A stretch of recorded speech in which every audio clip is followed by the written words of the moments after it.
The Secret Garden by Frances Hodgson Burnett. Recording by Helen. Chapter 1. There is no one left. When Mary Lennox was sent to Misselthwaite Manor to live with her uncle, everybody said she was the most disagreeable-looking child ever seen. It was true, too. She had a little thin face and a little thin body, thin light hair and a sour expression. Her hair was yellow, and her face was yellow because she had been born in India and had always been ill in one way or another. Her father had held a position under the English government, and had always been busy and ill himself, and her mother had been a great beauty who cared only to go to parties and amuse herself with gay people. She had not wanted a little girl at all, and when Mary was born she handed her over to the care of an ayah, who was made to understand that if she wished to please the Mem Sahib, she must keep the child out of sight as much as possible. So, when she was a sickly, fretful, ugly little baby, she was kept out of the way, and when she became a sickly, fretful, toddling thing, she was kept out of the way also.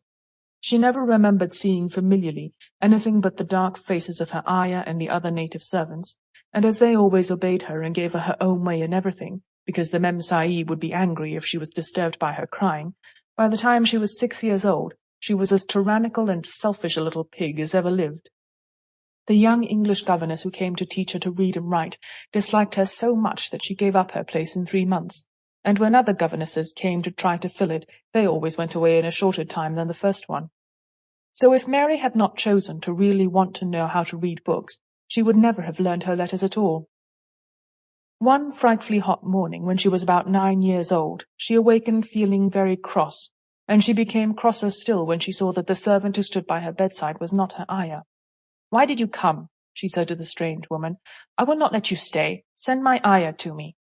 The woman looked frightened, but she only stammered that the ayah could not come, and when Mary threw herself into a passion and beat and kicked her, she looked only more frightened, and repeated that it was not possible for the ayah to come to Missy Sahib. There was something mysterious in the air that morning. Nothing was done in its regular order, and several of the native servants seemed missing, while those whom Mary saw slunk or hurried about with ashy and scared faces.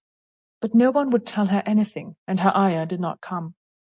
She was actually left alone as the morning went on, and at last she wandered out into the garden and began to play by herself under a tree near the veranda.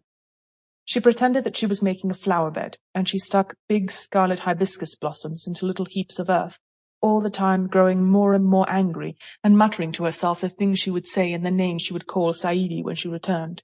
"Pig, pig, daughter of pigs," she said, because to call a native a pig is the worst insult of all. She was grinding her teeth and saying this over and over again, when she heard her mother come out on the veranda with Sample complete. Ready to continue?